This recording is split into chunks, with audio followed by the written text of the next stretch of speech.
Hello વિદ્યાર્થી મિત્રો, કેમ છો? આપણે અત્યાર સુધીમાં ચેપ્ટર નંબર 3 પ્રવાહ વિદ્યુતની અંદર અવરોધ વિશે ચર્ચા કરતા હતા. અવરોધનું શ્રેણી જોડાણ, સમાંતર જોડાણ, જેના વિશેનો આપણે લાસ્ટમાં અભ્યાસ કર્યો. એના વિશે આપણે અલગ અલગ એક્ઝામ્પલ પણ જોયા. તો આપણે અલગ અલગ એક્ઝામ્પલની અંદર એક માર્ક કરજો. આપણે એવી વાત કરતા હતા કે તેના બે છેડા વચ્ચે આપણે બેટરી જોડીએ છીએ. કોઈ પણ કોમ્પ્લિકેટેડ સર્કિટ હોય તો તેના બે છેડા વચ્ચે આપણે બેટરી જોડીએ છીએ. તમને બધાને ખ્યાલ છે, સમાંતરમાં દરેકના બે છેડા વચ્ચેનો વોલ્ટેજ સરખો હોય અને બે બિંદુ વચ્ચે જે બેટરી જોડીએ એ બેટરીનું ઉત્પાદન કઈ રીતે થયું, જેની આપણે ચર્ચા કરીએ. તો બધા જાણતા હશો, જેમ પ્રવાહની અંદર બે વિભાગ હોય છે કે એસી અને ડીસી કરંટ, તેમ વોલ્ટેજમાં પણ બે પાર્ટ પડશે, AC voltage and DC voltage. બધા જાણતા હશો કે આપણા ઘરની અંદર જે કોઈ વોલ્ટેજ આવે છે એ કયો વોલ્ટેજ આવે છે? AC voltage. તો એ ક્યાંથી આવે છે? તો એના વિશેની વાત કરો તો તરત બધાને ખ્યાલ આવશે, તરત પૂછશે કે ભાઈ જીબી માંથી, ટોરેન્ટ, અમદાવાદ હશે કોઈ મહાનગરપાલિકામાં તો હશે કે ટોરેન્ટ માંથી. તો એ લોકો ક્યાંથી વોલ્ટેજનું ઉત્પાદન કરતા હશે? તમને તરત પ્રશ્નાર્થ થશે.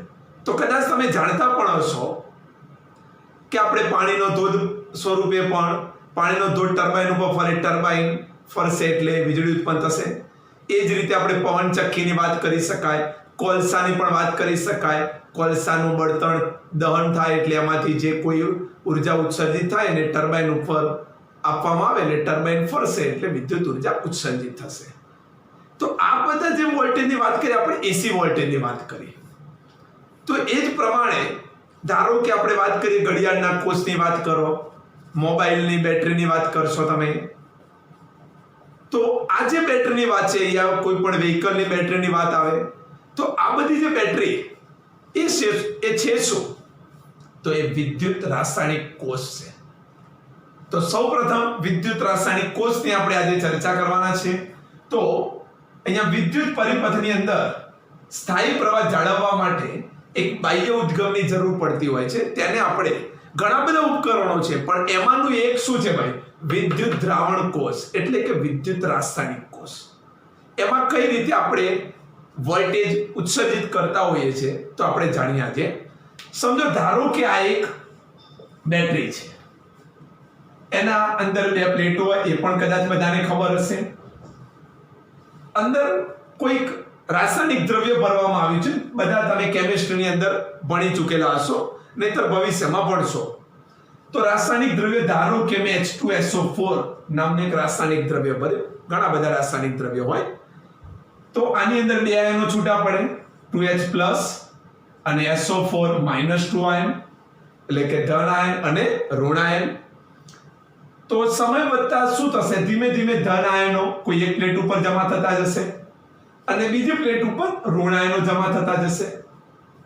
આ કોના કારણે આવું શક્ય બન્યું?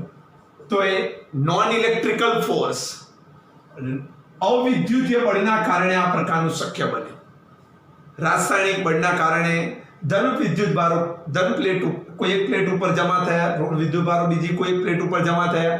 આમાં ધન વિદ્યુત ભારો જમા થયા એટલે આપણે એને ધન પ્લેટ કહીશું અને આપણે ઋણ પ્લેટ તરીકે ઓળખીશું. ધીમે ધીમે વિદ્યુત ભારો વધતા ગયા. બધા જાણો છો, ધન વિદ્યુત ભારો વધતા જાય તો ધન વચ્ચે શું થશે? અપાકર્ષણ, જેના કારણે વિદ્યુતીય બળ સર્જાશે. તો અપાકર્ષણ બળ બધા જાણો છો, કુલમના નિયમ અનુસાર F ચાલે છે. શું કહેવાય? Q1 Q2. એટલે વિદ્યુત ભારો વધતા જશે તો વિદ્યુતીય બળ, અપાકર્ષી બળમાં ખૂબ જ મોટો વધારો થશે. તેવી જ રીતે ઋણ વિદ્યુત ભારોની અંદર પણ અપાકર્ષી બળમાં વધારો થશે. તો આ વિદ્યુત ભારો વધતા ગયા, અપાકર્ષી બળ વધતું ગયું એટલે Fe વિદ્યુતીય બળ પણ વધતું ગયું.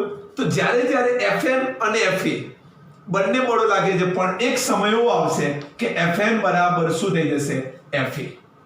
Fm બરાબર Fe થઈ જાય એટલે કોઈ જ વિદ્યુતભાર ગતિ કરવાનો નથી. કોઈ કામ ખેંચે ને બીજો આમ ખેંચે, બંને સમાન મૂલ્યના બળથી ખેંચે તો તમે ત્યાંના ત્યાં જ રહો. તો Fm બરાબર Fe થયું એટલે કોઈ જ વિદ્યુતભાર એટલે કે કોઈ જ આયન ગતિ કરતો નથી. કોઈ વિદ્યુતભાર નથી ગતિ કરતો તો પછી રચાતો પ્રવાહ પણ કેવો થઈ જાય? શૂન્ય. પ્રવાહ શૂન્ય થઈ ગયો, જેને આપણે શું કહેવાય? ઓપન સર્કિટ કન્ડિશન કહેવાય. શું કહેવાય? Open circuit condition.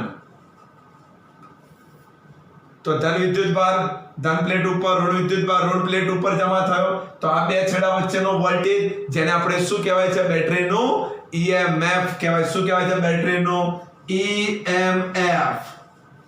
EMF એટલે શું? એનું પૂરું નામ ઇલેક્ટ્રોમોટિવ ફોર્સ, જેને ગુજરાતીમાં આપણે વિદ્યુત ચાલક બળ. જે બે છેડા વચ્ચેનો વોલ્ટેજ મળ્યો એને જ આપણે શું કહેવાય છે? બેટરીનું EMF, વિદ્યુત ચાલક બળ તરીકે ઓળખવામાં આવે છે.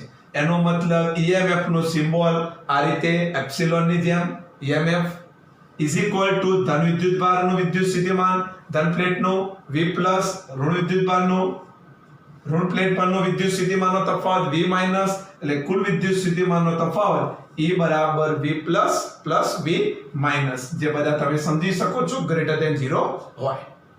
આજે આપણે સિચ્યુએશન સમજી, સેમ એ જ સિચ્યુએશન છે રહી. અહીંયા એક મેં વધારાનો અવરોધક તાર જોડ્યો. જ્યારે આપણે અવરોધક તાર જોડવામાં આવે આ પ્રકારની પરિસ્થિતિ નિર્માણ થઈ ગઈ. હવે આપણે અવરોધક તાર જોડીશું એટલે શું થશે? વિદ્યુત પ્રવાહ પસાર થાય છે. અહીંયા જો તમે જોઈ શકો છો C થી D તરફ અવરોધમાંથી વિદ્યુત પ્રવાહ પસાર થાય છે. તો પ્રવાહ આવ્યો ક્યાંથી? તો અહીંયાથી પ્રવાહ અવરોધમાં જો C થી D એટલે કે P થી N તરફ પ્રવાહ જાય છે તો બેટરીની અંદર પ્રવાહ ક્યાંથી જશે? તો પછી વિદ્યુતભાર ક્યાંથી ક્યાં તરફ ગતિ કરશે? N થી P તરફ. બાહ્ય અવરોધક તારની અંદર P થી N તરફ, પણ બેટરીની અંદર પ્રવાહ ક્યાંથી રચાયો? N થી P તરફ રચાયો, જે તમે સમજી શકો છો. એટલે કે B થી A તરફ પ્રવાહ રચાયો.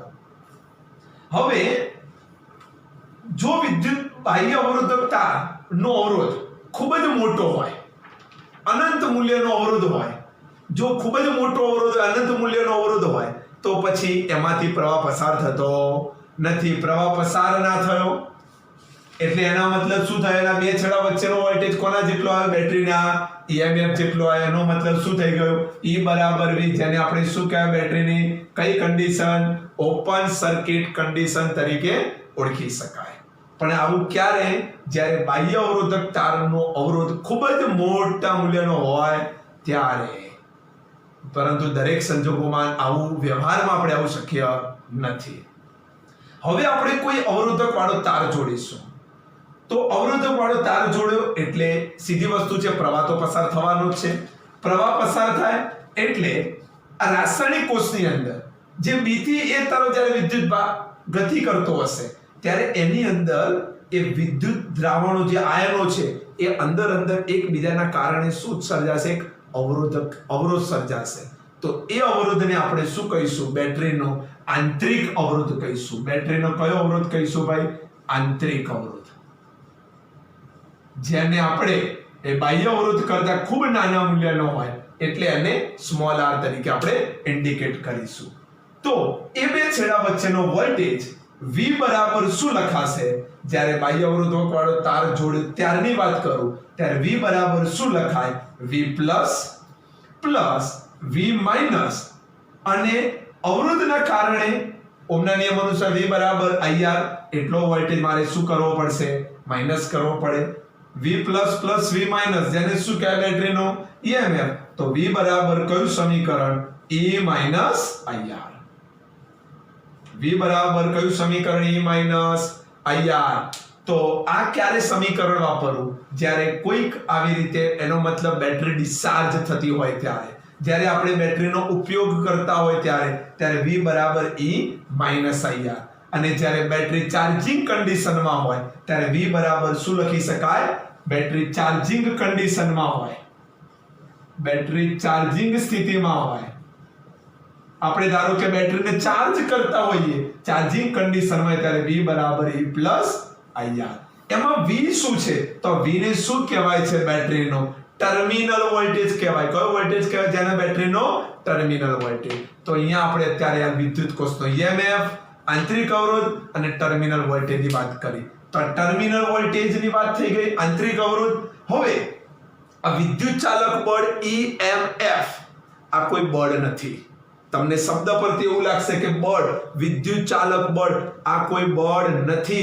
આ તો બે છેડા વચ્ચેનો વિદ્યુત સ્થિતિમાનનો તફાવત છે. એટલે આનો એકમ કયો રહેવાનો? વોલ્ટેજ રહેવાનો. એટલે ધ્યાન રાખજો બધા જ. તો આજે આપણે વાત કરી EMF, આંતરિક અવરોધ અને ટર્મિનલ વોલ્ટેજ. સમજી ગયા બધા જ? ઓકે. હવે આપણે વિદ્યુત કોષની ચર્ચા કરીએ. તો વિદ્યુત કોષમાં આપણને જે વોલ્ટેજ મળ્યો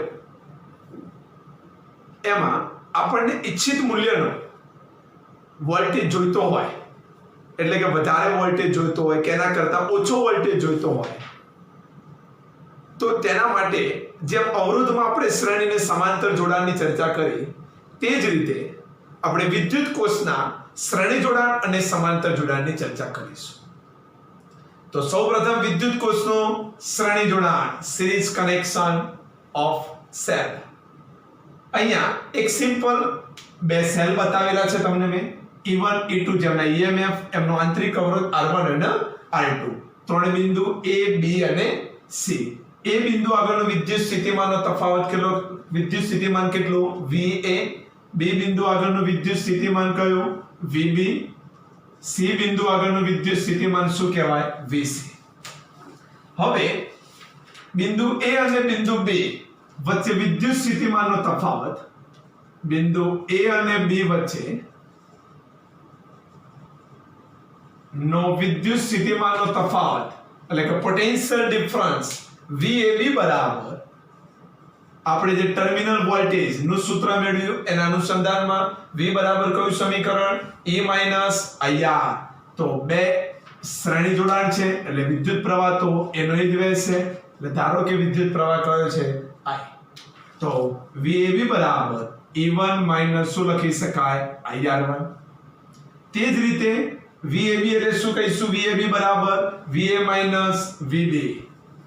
VAB બરાબર VA VB બરાબર E1 IR1. શ્રેણી જોડાણ એટલે વિદ્યુત પ્રવાહ I કેવો રહેશે? સમાન રહેશે. તે જ રીતે બિંદુ B અને બિંદુ C વચ્ચેનો વિદ્યુત સ્થિતિમાનનો તફાવત, બિંદુ B અને બિંદુ C વચ્ચેનો વિદ્યુત સ્થિતિમાનનો તફાવત, પોટેન્શિયલ ડિફરન્સ VBC બરાબર શું લખી શકાય? તો VBC બરાબર શું લખીશું આપણે? VB VC. તો બરાબર તે જ રીતે આપણે શું લખી શકાય? E2 IR2. હવે A અને C બિંદુ વચ્ચેનો વિદ્યુત સ્થિતિમાનનો તફાવત VAC, એમના વચ્ચેની બેટરી ધારો કે E ઇક્વિવેલન્ટ અને તેમનો આંતરિક અવરોધ ધારો કે R ઇક્વિવેલન્ટ છે. તો VAC બરાબર બિંદુ A અને બિંદુ C વચ્ચેનો વિદ્યુત સ્થિતિમાનનો તફાવત, તો VAC બરાબર VA VC લખી શકાય. હવે હું આની અંદર VB ઉમેરું અને VB બાદ કરું તો બરાબર VA VB plus VB VC. આમાં કોઈને કઈ પ્રોબ્લેમ? VAC બરાબર VA VC. મેં VB ઉમેર્યા અને VB બાદ કર્યા તો VA VB એટલે VAB. VB VC ને શું કહેવાય છે? VBC. તો લખી દઈએ અહીંયા. તો માટે VAC બરાબર VAB પ્લસ VBC. VAB બરાબર આપણે આગળની કિંમત મૂકી દઈશું તો શું લખાશે? તો VAC બરાબર E1 IR1 વત્તા E2 શું લખાશે? IR2. તો બરાબર E1 plus E2 minus I common કાઢ દો તો શું લખાશે? R1 plus I2. સમીકરણ નંબર 1. આ પ્રથમ આકૃતિ હતી. આકૃતિ B પરથી આપણે ધારો કે વાત કરીએ તો આકૃતિ B પરથી એ અને સી બિંદુ વચ્ચેનો વિદ્યુત સ્થિતિમાનનો તફાવત VAC બરાબર શું લખી શકાય?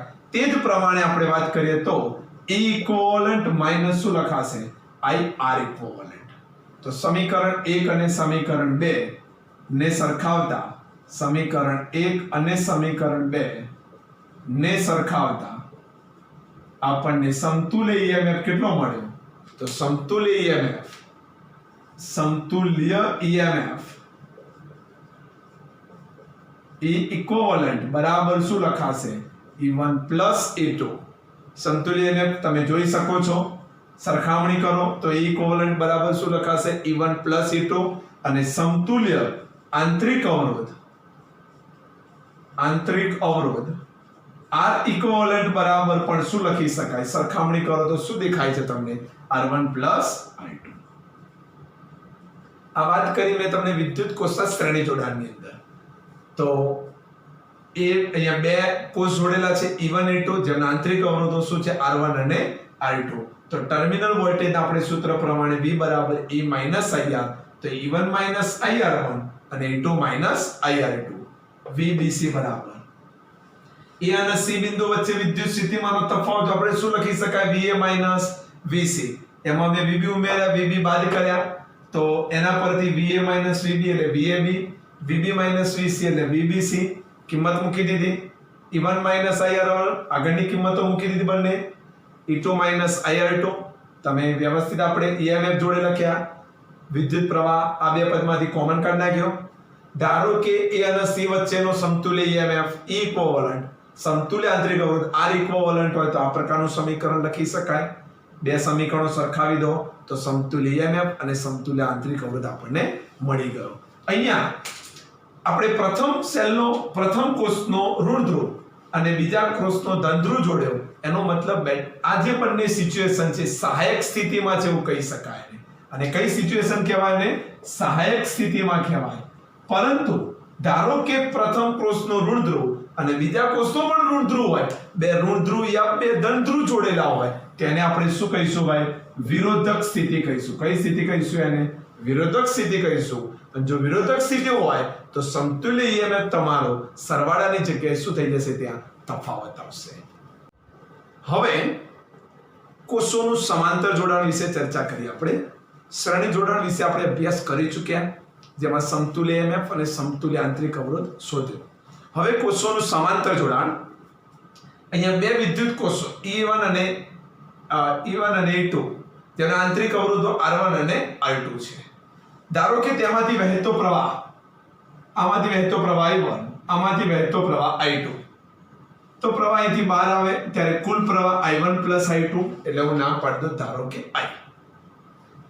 I1 I2 કુલ પ્રવાહ અહીં બહાર આવશે અહીંથી. તો આકૃતિ પરથી આપણે સમજી શકાય છે. આકૃતિ પરથી કુલ પ્રવાહ I બરાબર શું લખાશે? I1 plus I2. સમીકરણ 1. હવે આ બંને વિદ્યુત કોષો એ સમાંતરમાં જોડેલા છે. તમે બધા જાણો છો સમાંતરમાં વોલ્ટેજ કેવો રહે છે? સમાન. તો બે છેડા વચ્ચેનો ટર્મિનલ વોલ્ટેજ આપણને સમાન મળશે. તો બિંદુ B1 અને B2, બિંદુ B1 અને B2 વચ્ચેનો વિદ્યુત સ્થિતિમાનનો તફાવત, બિંદુ B1 અને B2 વચ્ચેનો વિદ્યુત સ્થિતિમાનનો તફાવત V બરાબર VB1 માઈનસ શું લખાશે? VB2 બરાબર. પ્રથમ કોષ માટેની વાત કરું તો હું શું લખી શકું? પ્રથમ કોષ માટેની વાત કરું તો E1 માઈનસ શું લખાશે? I1R1. જે પ્રથમ કોષ માટેની વાત કરી. હવે આપણે I1 અને I2 ની કિંમત મૂકીશું સમીકરણ 1 ની અંદર. તેના માટે આપણે પહેલેથી આમાંથી I1 ને કરતા બનાવી દઈએ. તો આમાંથી I1 ને કરતા બનાવો તો શું લખાય? I1 બરાબર આ પદને કરતા બનાવો તો E1 માઈનસ V ભાગ્યા શું લખાશે? R1. તે જ રીતે બીજા કોષનો વિદ્યુત સ્થિતિમાનનો તફાવત V બરાબર શું લખાશે? E2 માઈનસ શું લખાશે? I2R2. આમાંથી તમે I2 ને કરતા બનાવો તો શું લખાશે? I2 બરાબર E2 માઈનસ V ભાગ્યા શું લખાશે? R2. આ I1 અને I2 ની કિંમતો એટલે સમીકરણ 1 2 અને સમીકરણ 3 આ બંને કિંમતો આપણે ક્યાં મૂકી દઈએ? સમીકરણ 1 માં. તો સમજો અહીંયા તમે બધા સમીકરણ 2 અને 3 ની કિંમતો, સમીકરણ 2 અને સમીકરણ 3 ને સમીકરણ 1 માં મૂકતા, સમીકરણ 2 અને સમીકરણ 3 ને સમીકરણ 1 માં મૂકી દઈએ તો i બરાબર i1 + i2, i1 ની જગ્યાએ આપણે શું લખવાના છે? e1 - v ભાગ્યા r1 વત્તા i2 ની જગ્યાએ e2 - v ભાગ્યા શું લખાશે? i2. કોઈ તકલીફ તમને આમાં જોઈ લો ધ્યાનથી. i1 અને i2 ની કિંમતો આપણે અહીંયા સમીકરણ 1 માં મૂકી દીધી. r1 અને r2 બંનેના છેદમાં આપી દો તો e1 / r1 - v / r1 વત્તા e2 / r2 માઈનસ શું લખાશે? v / r2. આપણે ટર્મિનલ વોલ્ટેજ v ને કરતા બનાવવો પડશે તો આપણે સમતુલ્ય EMF સાથે સરખામણી કરી શકીએ. તો જેના માટે v ને કરતા બનાવવા માટે તમે અહીંયા સમજી શકો છો, આ બીજા અને ચોથા પદમાંથી v કોમન નીકળશે આપણે તો i બરાબર e1 / r1 વત્તા e2 / r2 minus v common કાઢો શું લખાશે? 1 / r1 પ્લસ 1 / r2. કોઈ તકલીફ? જોઈ લો v કોમન કાઢો બીજા અને ચોથા પદમાંથી 1 / r1 વત્તા 1 / r2. આખે આખું પદ આપણે આ સાઈડ લાવો ડાબી બાજુ તો v ને કરતા બનાવો તો શું લખાશે? 1 / r1 પ્લસ 1 / r2 બરાબર e1 / r1 વત્તા e2 / r2 માઈનસ i. લખાશે આ રીતનું. જોઈ લો આખે આખું પદ કરતા બનાવ્યું, i ને જમણી બાજુ લઈ ગયો એટલે શું થઈ જશે? માઈનસ થઈ જશે. v ને કરતા બનાવવો હોય તો માટે v બરાબર e1 / r1 વત્તા e2 / r2 1 / r1 plus 1 / r2 minus i ભાગ્યા 1 / r1 પ્લસ 1 / r2. રેડી? આ રીતનું. કોઈ તકલીફ? 1 / r1 પ્લસ 1 / કારણ કે આપણે ટર્મિનલ વોલ્ટેજ v ને કરતા બનાવવો છે. આખે આખું પદ હું ક્યાં લઈ ગયો? છેદમાં. હવે આપણે અહીંયા લસા લઈને ટર્મિનલ વોલ્ટેજ v ને કરતા બનાવી દઈએ. ધ્યાન રાખજો બધા, કોરોના ચાલે છે પાછા, ક્યાંય બહાર રખડતા નહીં.